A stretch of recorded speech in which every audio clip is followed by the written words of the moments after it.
Good morning, everybody. Apologies for the slight delay this morning due to another event.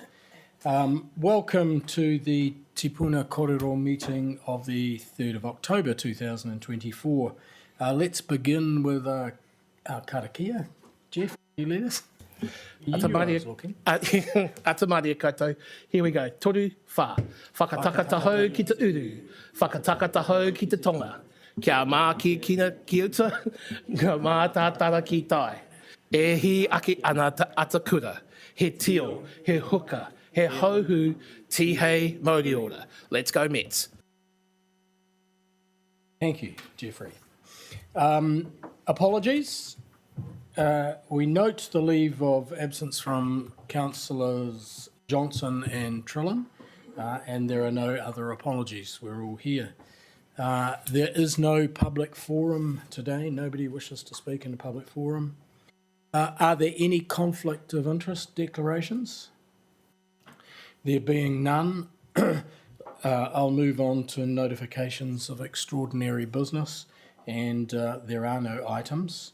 So that leads us to item number 6 on the agenda, which is confirmation of the minutes of the Puna Kōrero meeting of the 19th of September. I'll move them to get them onto the table. Do I have a seconder? Thank you, Councillor Philo. So I've moved them as a true and correct record. Are there any corrections to those minutes? There being none, I'll put the motion. All those in favour? Those against? Carried. Thank you very much. So that moves us to item 7.1 on our agenda today, which is the Transport Bylaw Notification Submissions Report. Do officers wish to come to that? Well, can I ask officers to the table, please? Yep. Yeah, I'm about to. Yep. I'll move it to get it onto the table. Do I have a second? Sorry, Councillor Ford. Excellent. So you'll note that this is paper is a result of the our previous item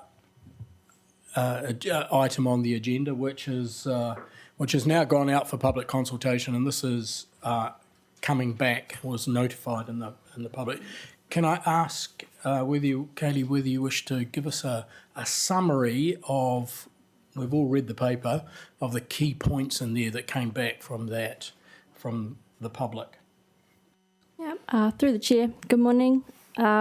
So yes, this is the first time we've done this objection recommendation report. So it considers the objections received from the public for the bylaw resolutions passed at the Te Puna Kōrero meeting on the 4th of July. We received objections for 3 of the resolutions for Moana Road, 2 of the resolutions for the no stopping at all times lines near 85 Moana Road, which is under point 2 on page 11, have not been recommended for any changes from the 4th of July report.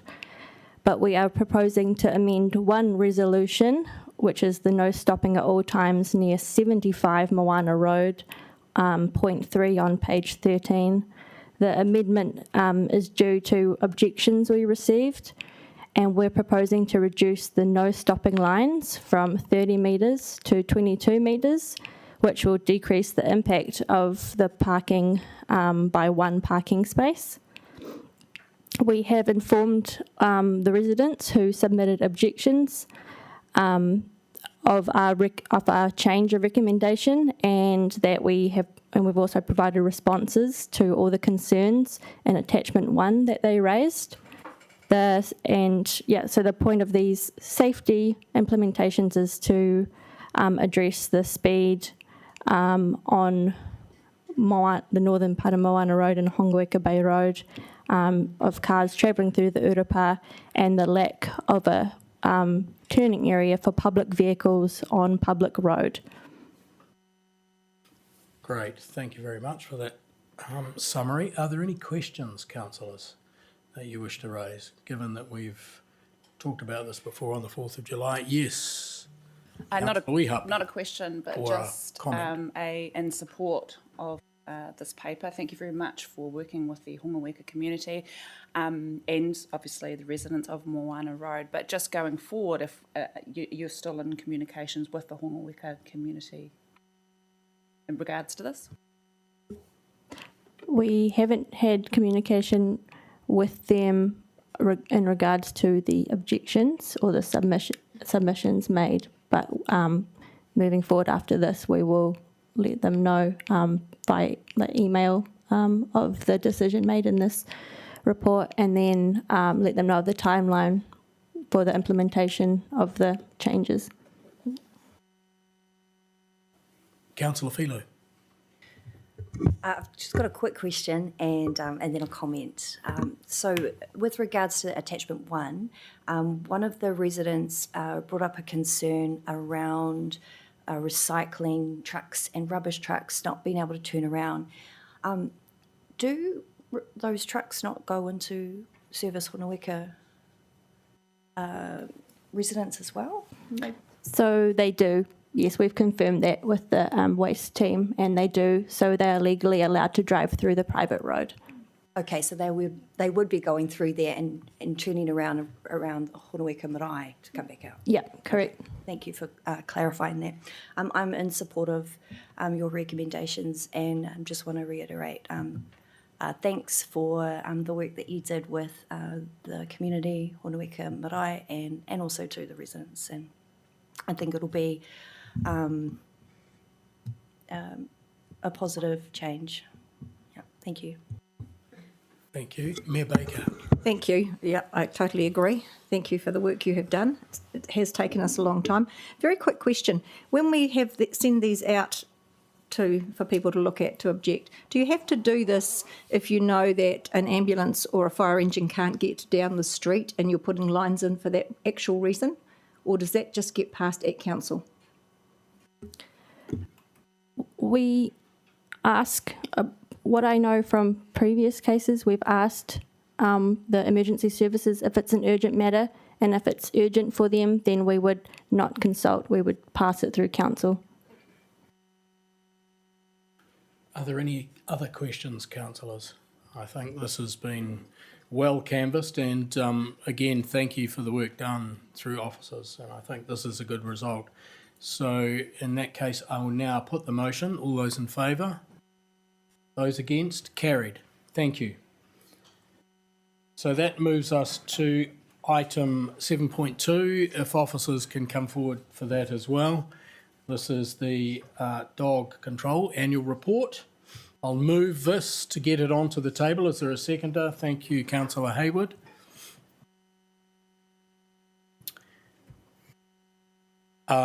Obviously, we understand that this is a statutory report that we have to produce every year, but there are some other interesting information there as well. You can take it, Suzanne, that we've already read it, but are there any comments that you would like to make in terms of the report that would help us along?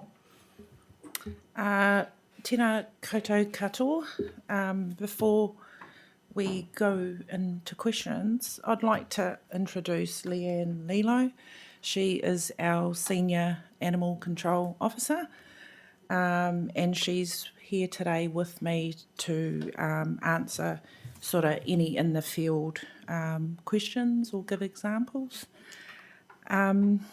So of note for me and for the team is probably the amount of dogs that are being surrendered by dog owners. So these dogs have otherwise not been socialised, show signs of aggression, and we basically can't rehome them. And so that falls on the animal control team, you know, to youth these dogs, and that can put a strain on mental health of the staff. I feel it's that one more responsibility or sort of financial burden that some dog owners have to make a hard decision. And we're at the end of the line and having to sort of clean that up, if you like. Yeah, but happy to take any questions. Yeah, are there any questions, councillors? As I'm sure there are. Yes, Councillor Hayward. Ata Māori, mātua upoko mihi kaikana te katoa. Suzanne, Leanne, thank you for coming in and thank you for the report. I'm actually particularly touched by the last point you've made, which I think is something that I had not thought about in considerable detail. So I think it's important that you have raised that, and thank you for that. I also want to just say thank you for the report. I think it covers most of the issues. There are some big challenges there. With regards to part 7, which is page 37 of the report, the table there gives a summary of the last 3 years. With regards to microchipping, is there a reason why this previous period has seen such a large increase in the number of infringements for non-microchipping of dogs? Is it an increased focus by officers, or is there some other factor in play that hasn't been accounted for? We have not had the resources prior, so it's something that we were wanting to do and knew we had to get to. We went on a new database for dogs, and we were making sure that we had correct information and things in place. We wanted to put a big focus on microchipping in this period because it's something that Porirua has always had 90+% of our dogs microchipped in the city. And I could just see that falling back a bit just with COVID and stuff like that. So I made it a campaign of mine to target microchipping specifically. And we wanted to back up those infringements by giving dog owners options. So we gave compliance. So if you supplied your microchip number, we waived your infringement. We also ran a microchipping campaign for cheaper microchipping where dog owners could reach out to us and we could organise that. So we really wanted to be proactive and give the dog owners the tools to be able to comply. Sup, I appreciate the efforts being made to also help with owners around microchipping. Yeah. Are you able to recall what the proportion of those infringements that were eventually waived because they became compliant, those dogs?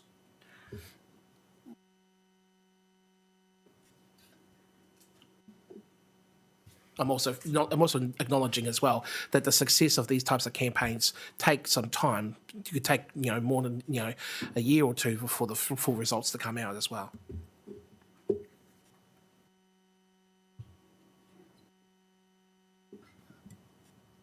Sorry, I don't know if that's on. So there were, looks like we have on page 6, 3.3 requirement for microchipping.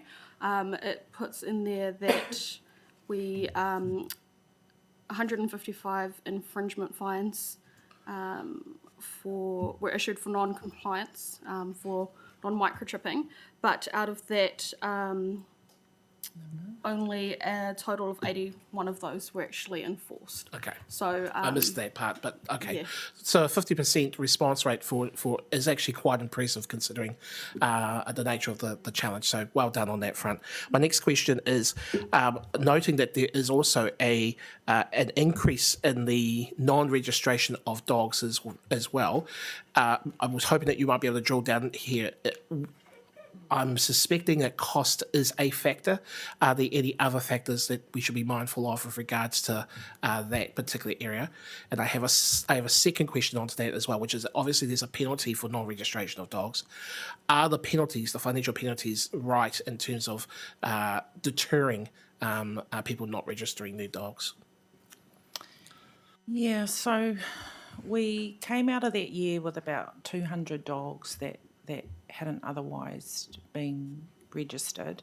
Mm-hmm. They were first year registrations. So we targeted a little bit different in this year, in that our first priority was to visit dog owners that hadn't registered for 4 years, 3 years, and we made them our priority. So we didn't want there to be complacency that you could get away with not registering your dog each and every year. So that was the priority, and we made our way down. So those 200, it was the first year on the books, and they will be targeted in this round of compliance, so that we can get those numbers down again. So yeah, that was our strategy going into it. Okay. I note that one of the ways that, in terms of the fee structure, the idea is to try and incentivise positive behaviour by dog owners, to not make the penalties so onerous that they can't actually meet those expectations, but that those where it's more around behaviour and the menacing nature, that those penalties are much larger because of the severity and the amount of time that's taken up by officers' time. I'm guessing that if there is a need to look at the penalties, again, you would bring that to our attention. The penalty's currently sitting on 50% of your invoice dog registration. Yeah. Unfortunately, that can make it difficult trying to get compliance from an officer's level when we're having to go out in the community and try and get those fees. We feel that we offer the space and the time for dog owners who want to make part payments. So we're always advocating and offering that right from the get-go. Unfortunately, we're talking about a small group that no matter sort of what we do, and we're at your door and we're offering these incentives, that they will still resist, and it just becomes a cycle. Yeah. I feel. Yeah. 2 questions left. Any more? 2 more. Sorry, Leanne.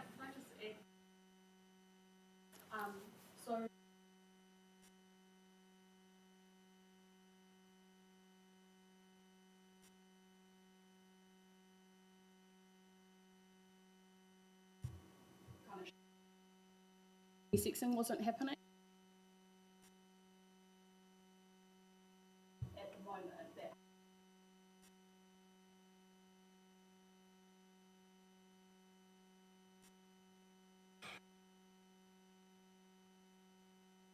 contributing factor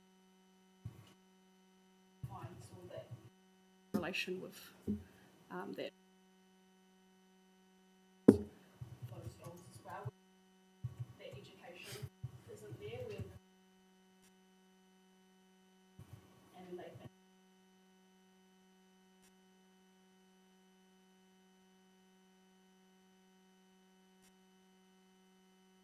able to take because they are.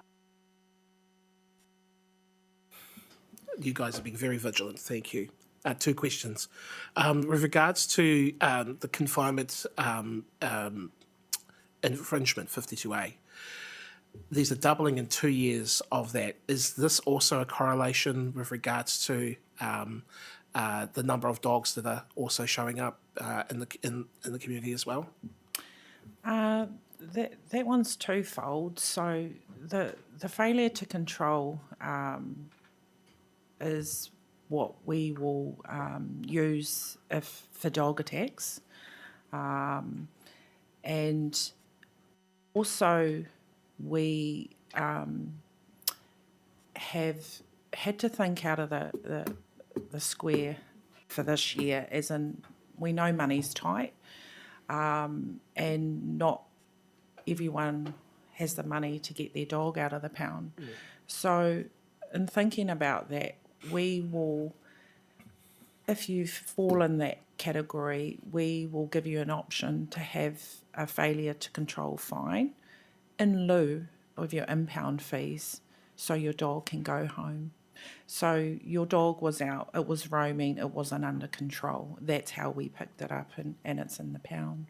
So you know, that's seeing dogs go home, and better overall for well-being of staff as well, to keep those youth numbers down. Yeah. Thank you. One last question, and it's just in regards to the surrendering of dogs. Is there either a focus or at least a correlation in the age of the dogs that are being surrendered to the animal control? Are they older dogs or younger dogs is basically what I'm trying to get in my mind. Yeah, they tend to be under 1 year. So they're that teenager, juvenile stage where they are no longer little puppies and they won't be confined, and they want to be mischief and go exploring and get out of the property and get out on the street, and that's when we tend to come across them. Are there any other correlations there with regards to desexing, registration, microchipping with regards to those dogs being surrendered? So the number's 26, but in actual reality, we probably talked just as much dog owners into not signing them over to us. We're quite transparent and tell them the situation of the nation at the moment. All the rehoming agencies are at capacity, including SPCA. They had a drive where they gave their dogs away for free, and I've never heard of that. And they had a weekend of that because they just couldn't move dogs. Not enough good homes, for good dogs. And so, that just causes a stopper at the end where things are coming in, but they can't go out again. So, like Leanne said, a big drive for us is desexing, so we can get the numbers down and stop that cycle. These owners, they like Leanne said, they see the dog and they don't see the bigger picture about the desexing, the responsibility, the registration, and where they otherwise don't want to see us on their doorstep. So just education is the tool we have for that. Thank you. No more questions. Thanks, Jeff. Mayor Baker and then Councillor Weehapi. Thank you. Can you tell me, we have an increase here of attack on bite, rush and startle, and attack on domestic animals, yet we have 0 prosecutions. How can a dog attack a child and we still see no prosecutions, and how can that house then get more dogs when the dogs have gone? Because that to me does not balance out. So we have a current prosecution, but that doesn't fall in this period for the report. So we otherwise have, touch wood, being lucky in some respect that we haven't had serious dog attacks for this period. But what I will say is that one has come to light that's with the courts, so I can't talk about that because that's going through the legal process. Yep, that's fine, but how does the dog owners then get more dogs? So the one house has the bites, the issues, how do they get? Does it just someone else moving in and more dogs? Because it seems that we have to have a stop on this. So unfortunately, animal control officers, we can't legally stop or disqualify a dog owner. We don't have those powers. The only way we can is if a dog owner has 3 or more infringements. Now, infringements can't be from a single incident. So if there's a single attack, and that's one. So where we can and where it's warranted, we will make a dog owner probationary or disqualify them. But outside of them having those 3 infringements, only a successful court prosecution is the only other reason when we can actually disqualify them. And can you remind us all how long those court processes take? Because, yeah, they are lengthy. Previously, they've taken up to 12 months. I know Kapiti has just come out of one that's taken 24 months. yeah, it's not good that people can still have more dogs, but I know it's not your problem, but thank you for explaining it. Yeah, not something we can address here. Councillor Weehapi. It's just our soft legislation in this country on animal control, to be honest. So it's another central government goodie they need to try and work out. Anyway, I just want to acknowledge your kōrero at the beginning, Suzanne and Leona, around the increase in the surrender of dogs. I did have a community, a person of the community come to me and let me know that your team were absolutely brilliant to deal with. They had a lot of empathy. They offered a lot of education around that. So that. So I actually just wanted to pass that on as well. I also want to acknowledge the work that you're doing in the community, particularly around working with other agencies that I know about in your drive for desexing. I think this has probably been the most proactive time I've seen our animal control work in our community over the time that I've been here. I did want to ask as well, there is still a lot of confusion in the community about the reduced registration fee category and responsible dog ownership. I still think there's a little bit of confusion out there as to what is what, because I've had a lot of people come to me and say, I didn't realise that I could do the reduced registration fee category. I thought it was responsible dog ownership and didn't realise it wasn't available anymore. So that might be a kōrero for another time. But just to let you know that some people probably aren't aware of that process. Anyway, thank you for the report. I think, Councillor Weehapi, that's a good point, because I was confused about it as well as a dog owner. So it probably is worth discussing it at another time. Yeah. All right. Are there any other questions, councillors? Yes, Councillor Duncan. It's not a question. It's a comment more than anything. I just love the empathy and the sympathy that you have with the people you're dealing with. You've got an incredible understanding of the portfolio you've got, and I think fantastic work. Good on you guys. Yeah. Yeah, I agree. I think we're very well served by the people in dog control, and you do a lot on not much of a budget as well. So we appreciate that. All right, the motion is on the table. I'm going to move it. All those in favour? Those against? Carried. Thank you very much. That brings us to the end of this meeting at 10:02 a.m. So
The extraordinary council meeting for the 3rd of October. Note that we have a leave of absence from Councillor Johnson and Councillor Trillin. Have I got any conflicts of interest declarations from anyone? No. No.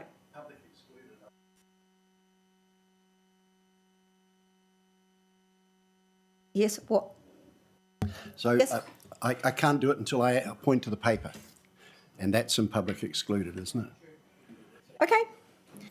Thank you. I've got no extraordinary business. So I'm going to move that we go into public excluded to do a commercially sensitive commercial position and negotiation. I'm also going to ask that Alan Blundell from Toa Developments Limited be permitted to remain in the public excluded due to the subject matter. So I've moved it, seconded by Councillor Ford. All those in favour? All those against? Carried.